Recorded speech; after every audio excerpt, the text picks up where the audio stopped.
Good morning and welcome to the weekend. Yes, it is the weekend. I'm Dave Crane and this is Speak on Stage or Speak on Stage TV, which is the live version of what I would share with you from the website speakonstage.com. Now, because it's a weekend, I can feel differently. I can even dress differently. This is from the Dubai Rugby Sevens, an event I hosted for about 20 years, going out into the middle of 45,000 party revelers. I won't say they're inebriated because there were kids there as well, but they were just a big party and it was just the best thing ever. And what I was going to say is it's on hold like many things this year. And it will come back as always, as everything will, but in a slightly different way, I think. Hopefully this year we'll be able to have a locals tournament of just local teams as opposed to getting international stuff coming in. And I think it's important to keep things going as much as you possibly can in the safest possible way for everybody. I don't know how you do social distancing when you're playing rugby, considering what you have to do is knock them down and hold them down and not let them up again until they've learnt their lesson, and then you get the ball. Well, it was a long time ago I used to play it.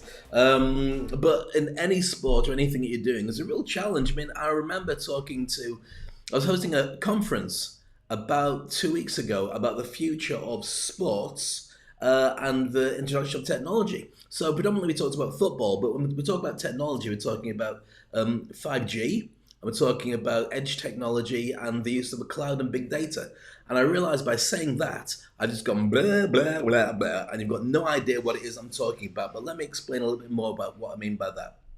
So 5G technology, rather than the 4G that you've normally got on your actual phone, 5G technology allows you to have much closer internet. So it's in real time, not like you press a button and then something happens a bit later as it streams to you. It happens all around you super quick. Now, people say, 5G, that's responsible for coronavirus. No, it's not. It has its own issues, maybe, with the transmitters being on big poles everywhere. But that's changing slightly because what we're looking at is getting satellites with 5G that are going to be able to track us. So what that means is, for instance, if we go by the end of the year to a lot more auto-driven cars, self-driving cars, then rather than them having to be near a big pole that's got 5G to be able to telegraph where the car is, if it's going from satellites, you have about 6 or 7 navigating the car. Now, why is that important for it to be 5G? Why can't we just do it on 4G? Well, 4G will mean that supposing a car swerves towards you, the car swerves towards you, close to you, and then you take evasive action, there's a good chance that you've hit.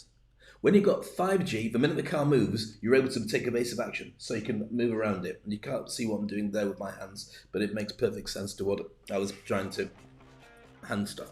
So going back to sport, what does that mean for sport? Well, right now, many of the football leagues, many of the different sporting leagues started up again, and they did some very strange things like having people dressed up.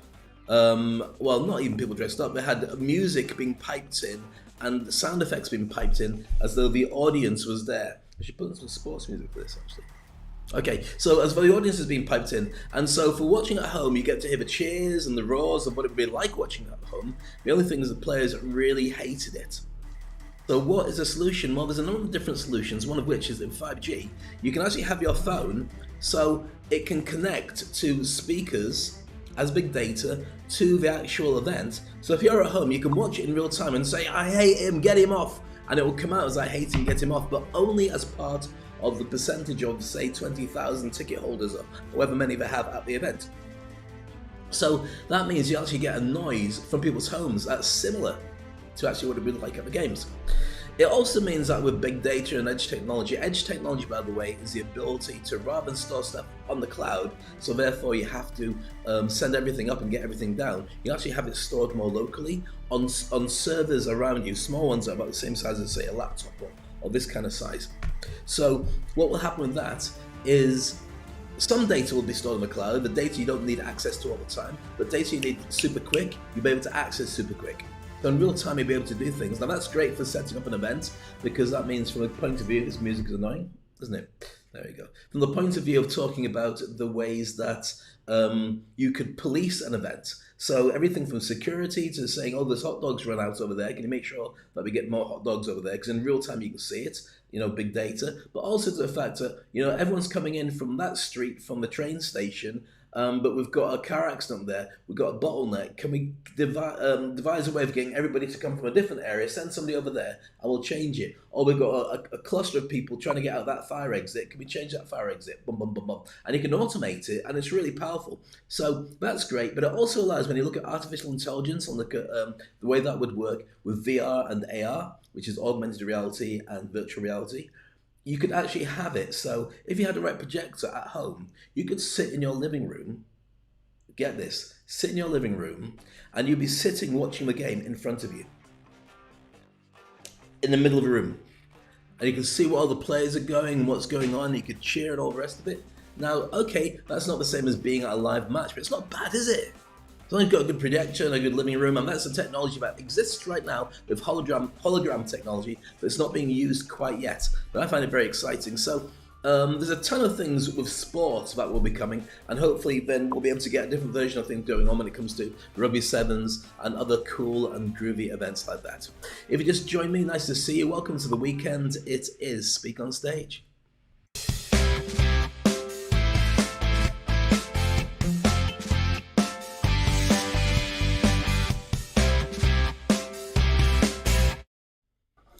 Now, as always, we like to look at something different on the weekend, and I'm not even sure if I'm going to continue doing weekends. This is the first week that I've done the show, and I hope you've enjoyed it so far. As always, we love your comments, we love your thoughts. Please let me know when you arrive. Say hi, Dave, ask me questions, and I'll reply to them in real time, I promise, even though maybe I was a bit lax the last couple of days. I know, you made it. I typed in, I pressed send, and you didn't do nothing. I will.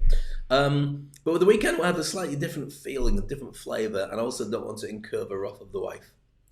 And for anybody who's married, you know what I'm talking about. Anybody who's met my wife, you know what I'm talking about. Gorgeous Aziza rightly say that we should have a weekend. So I may be changing the format for the weekend, but right now it's different. So what I want to talk about is here's the thing. If you are a big fan of movies, and I'm a massive movie buff, you will be very excited about the fact that there's lots of movies being streamed to you at home straight away rather than going to a cinema, but also the quality of the movies that you love might not be coming back. But this is where it all gets interesting, because I'm going to share with you, just for this weekend, some brilliant action sequels, that you didn't know were coming, but actually are on the way. Does that intrigue you? Do you like it? Have you done the conversion to box sets? Now, probably you have already. The thing is, about 4 or 5 years ago, the talent, and I'll tell you when it really started. 24. Do you remember 24 with Kiefer Sutherland? And he's talking about bringing it back again, interestingly enough, if you enjoyed it. 24 was one of the first big budget TV shows that was as good as movies, but you got 24 episodes of it. And what happened was Hollywood was Hollywood and Bollywood and all the rest of my guess, was so caught up in the fact that if you're a star, you're a star. If you're a producer, you're a producer. If you're a screenwriter, you're a screenwriter. That was a really difficult system to navigate through. But as TV became better quality and as box sets on CDs started being sold, what happened was a lot of the key people who used to work in Hollywood migrated to the new ultra super quality TV because they could get a bigger wage. And they could get longer contracts, and they could be around longer with a project. Put it in perspective. So you write a script for a movie, and so somebody says, that's a great movie, I look forward to making it. Movie gets made, but what happens is it goes to a couple of different script writers because they wanted just to change it here and change it there. Didn't think your original script was good, and we got some in-house guys. So they put it all together, movie gets made, you're done. You got some fee, feels like a finder's fee, but not great.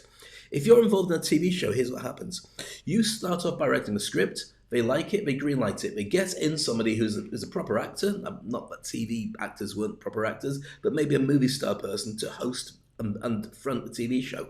You now get a job as executive producer because all the characters you created for the pilots now have to be fleshed out and turned into different characters with story arcs and how they all progress together. So that means you've got a whole season's worth of work that you never had before.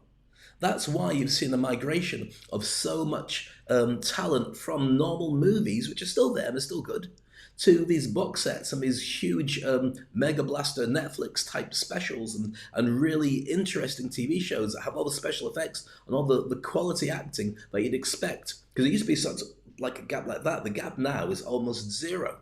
So in many ways, people won't watch movies because why would you want to wait another 3 years for the follow-up to be made when you can see episode 2 straight after? Hence binging. Does that make sense?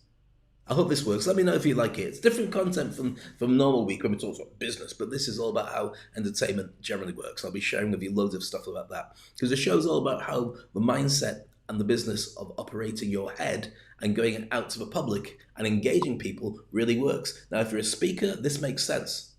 If you're a non-speaker, you're going, oh, that's interesting. But imagine you had to share that idea with somebody because you've got loads of stuff you do in your existing job and you want to share with people what that's all about. Well, that makes perfect sense now, doesn't it? Yes, Dave. Yes, Dave? Okay, in a minute, in a moment, let's talk about movies.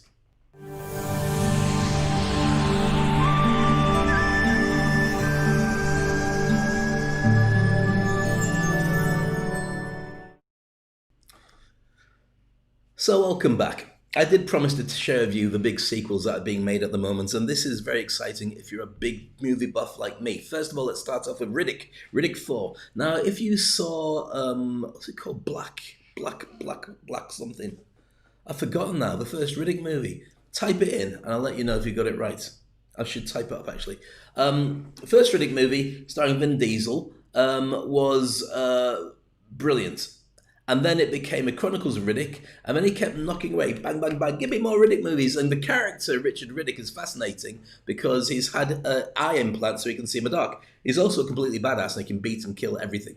And Vin Diesel's completely suited to this because he can be as bonkers as he wants in a future bonkers world. But it kind of sort of dropped out. If you saw the third one, you're like, not so big for that one.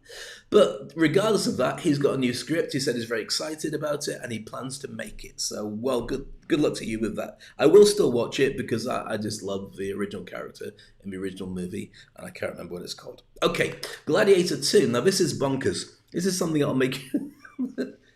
I don't even know if we've got time to do this. I might just do this and abandon everything else because it's fantastic.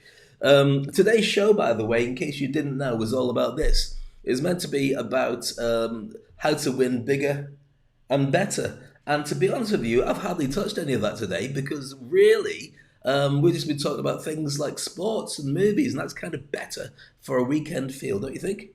We may return to that title and just stick on this. Because what I wanted to do today, and I was toying with it, is share with you the original sequel idea for Gladiator 2. Now, if you saw the original Gladiator, it won 5 Oscars, got many millions of dollars at the box office. It was a huge hit. It launched the star Russell Crowe into being like one of the biggest stars on the planet. And he's a brilliant actor, and he deserves it all. And by the way, if you haven't got your coffee, by the way, you must have it. I'm using my Christmas mug because that's probably how long we're going to be stuck in lockdown, if not beyond. You got your coffee? If you haven't got your coffee, you're now thinking you wish you had one, aren't you? And if you've got a cup of tea, you're probably thinking, I wish I had a coffee. No, tea's good, coffee's good. Even if you're drinking water, it's still nice. So, Russell Crowe became a huge star on the back of it. Joaquin Phoenix, who played Commodus, the Emperor, who was a nasty piece of work. Then he got his commodance as well, and was usually on commode. Joke. No? Okay. So, the plan was to have a sequel, but the problem is, if you haven't seen the movie, and I'm going to spoil it for you, the hero dies. But hero dies and everything gets put in place. Hero dies, kills the baddie, saves his lady love, her son survives, the gladiators get saved and freed and Rome changes and it's a great movie. But everything is put to bed. That's what makes it such an amazing movie. It doesn't need a sequel because what are you going to do? Well, apparently Russell Crowe turned around to his mate Nick Cave. Now, if you're Australian, you'll know Nick Cave. If you're into... Not grunge music, but goth music, you'll know Nick Cave. He kind of plays music, so... Well, that's not Nick Cave, that was me. But and if you know Nick Cave, you'll know what I'm talking about. Nick Cave is an incredibly talented writer and occasional actor and musician. And so he was asked by Russell Crowe to put together a treatment of what Gladiator 2 would be. Bearing in mind that the main character, Maximus, goes from general in the Roman Empire to slave to gladiator to changing Rome. And if you haven't seen the movie, you probably want to see it now. And if you have seen the movie, you're probably wanting to see it now. So Nick Cave came up with an idea, and I want you to hold on to something, because if you don't know this is bonkers. And you will also Google it to tell you that I'm not just making it up, but it sounds made up. So Commodus, not Commodus, that's the emperor, he's dead.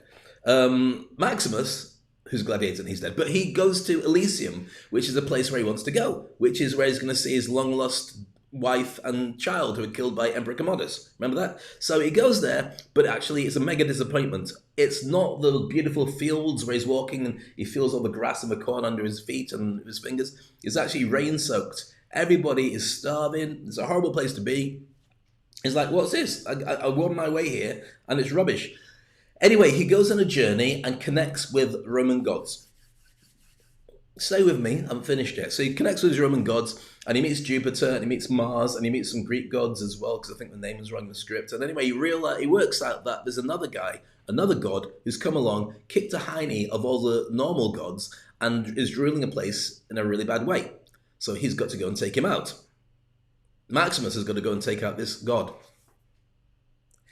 Then he ends up going back to the real world after, where he catches up with his long-lost son, who was actually killed in the first... Stay with me, somehow he's back.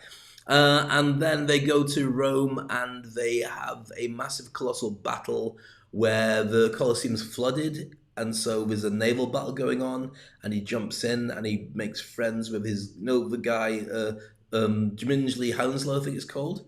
The Nubian slave guy, he's a brilliant actor as well, who's in Guardians of the Galaxy and stuff. He joins him and a lot of other people who survived, and they go up and... Are you still with me? Now, the thing is, it's bonkers. It's utterly bonkers, but it also kind of makes sense if you're going to take him. It's like going into space. If we go into space, we'll make our own rules. But that's not what's going to happen. The actual sequel that they're talking about now, and it's going to have Russell Crowe in. I don't know how. It's meant to be 25 years after he's dead. But maybe he's going to be in flashbacks, or maybe he's going to have voiceover, or maybe he's going to embody the character of... Look, I just work here. But it's going to be about the son of the sister of Commodus, all grown up, who needs help. Anyway, as I was saying, Gladiator 2, looking forward to that. Watch this space. It's going to be a very interesting experience for anybody. Should I give you one more movie before I finish? I think I will do. I mean, I think I'll save all the other content because it's been quite a long show already. How long have we been going for? Almost 20 minutes of really cool stuff. All right, we'll keep it on entertainment. Anyway, Edge of Tomorrow 2 is going to be made. If you love that, Live, Die, Repeat. It was called, which is actually a better name than Edge of Tomorrow, which is rubbish. Great movie, Tom Cruise. Fighting aliens, and has the ability to die and come back exactly the same time every day. So it's like Groundhog Day, but like an alien battle Groundhog Day. I won't spoil it for you, but it's a brilliant movie. And they also included in the production, there's a scene where he goes to see the government, goes to see Brendan Gleeson, and he walks down this street in London, I believe, which is a really well-known street that's always busy. And the production guys, because Tom Cruise apparently... is the most brilliant producer and inspiring and motivating guy. Don't touch the rest of the stuff. We're not going there. And what happened was they said, right, we want to film it in this building, but the street is always so busy with cars and everything. And he said, I believe that you can make it work. So the producers went off and they talked to every single office in that entire street. And they said, look, we're making a Tom Cruise movie. Would you mind not coming into work for 5 hours or so, or half a day or something, to allow us just to film this part, this crucial part of the movie? And they did it. They cleared all the cars, all the people, nobody there, apart from the actors and Tom Cruise. And that's how they managed to do it. It's amazing. You'll see the scene when you watch it again. But apparently Edge of Tomorrow 2 is going to be made. So I look forward to that. Love your comments, by the way. Love the thoughts and things that you're saying. This is all about teaching you to speak. And hopefully as we go along, you'll be understanding how to make interesting content that you can share with others. And if you want to know more, you can always contact me at speakonstage.com. Or if you go to thedavecrane.com, you've got all my contact details. That's thedavecrane.com. Let's have your thoughts and feelings and comments and shares, by the way. We broadcast live every day to LinkedIn, YouTube, Facebook, Periscope into Twitter, and Instagram. Never thought I'd remember all that.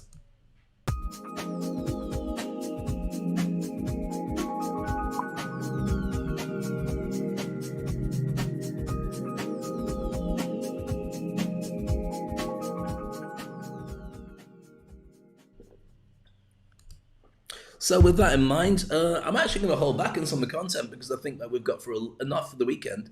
Kind of made sense when I was doing it. I'm going to hold back on all the really juicy stuff I was going to share about business because I want to share with you something for the weekend. Because here's the thing: if you don't have a weekend, it's not a weekend, is it? And the whole point is, it's nice to, if you're in lockdown, every day is like your day off, but it's not because you've got to work. But then the weekend comes, and if you're in lockdown, it seems like your normal day. And if you don't take a break, then you go bonkers because you need to have a weekend to end the week. Otherwise, if you work all the time, you won't realize why you go to work. And then, does that make sense to you? Perfect, great. Okay, one of the things I'll introduce to you is my dear friend Ernesto Verdugo. And you can see half his face here or here next to me. Now, when we went into lockdown the first time round, Ernesto and I got together and we said, right, why don't we do something to help people? And he was like, what do you mean? And we said, well, why don't we do a TV show that can really help people to be able to deal with the pandemic and the lockdown and the fear and give them empathy and not sell anything, just give them lots of good information and news that's going around that they could want to get because the news is going to be so political and so depressing. Why don't we just cheer people up? So we decided to go every day to broadcast for an hour or so. And we did it for 50 days. After 50 days, in Dubai, we came out of lockdown. I think we did in Texas, because he was broadcasting from Houston. We're doing this show. We've got loads of really cool guests on it. And here's the website. You can see it there. I'll just skim up here. It's toiletpaperdiaries.com, plural, toiletpaperdiaries.com. We're just closing off season 2 at this moment in time, which is why I've taken a break to do this. But have a look at it, because it's everything that you want to see. And all the guests and all the episodes are all there. We went up to 50, then we've done season 2, and we've got other shows, spin-offs as well, fast forward. It's worth doing. Now, the thing is, we're on podcast as well, on all your favourite podcasting platforms, whether you use iTunes or whatever it is, it's all there on Apple. But I want to share with you some of the guests that we've had all this time. So, amongst the guests that we had, have a look at this. These are to die for. You got Fons Trompenaars, Sharon Lecter. Fons Trompenaars, the godfather of HR, human resources. Sharon Lecter, responsible for working on the Rich Dad Poor Dad, with Robert Kiyosaki. John Carlton, the world's #1 copywriter. You got Sarah Ulmadani, who's just an incredible female entrepreneur and business lady and a really cool chick. Can I say chick about Royal? I just did. And also we've got Joel Comm there with sunglasses, really well-known internet marketer.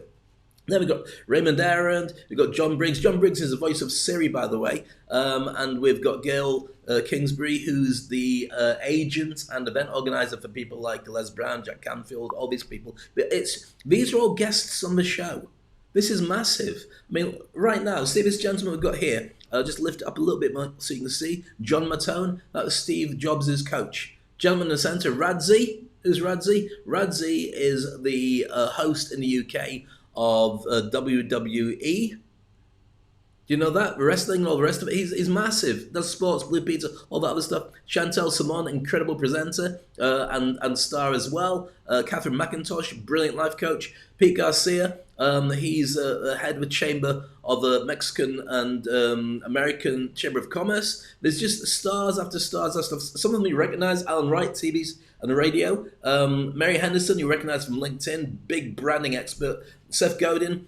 These are all geniuses, all super people. Trina Rice, Michael Diederich, a huge star in Holland on TV. So these are the kind of people that we have interviewed and joining us on the show as reporters all the way through, especially on the 50th episode. We've got 25 stars on the 50th episode. So if you're looking for something interesting to do not be scared. Go along, have a look at the Toilet Paper Diaries. If you go to toiletpaperdiaries.com, then you'll see all these incredible stars and you'll hopefully learn a ton about moving your business into directions that could really help you and change things for you, or even improve things, or give you some tips, or even at the very, very least, make you laugh.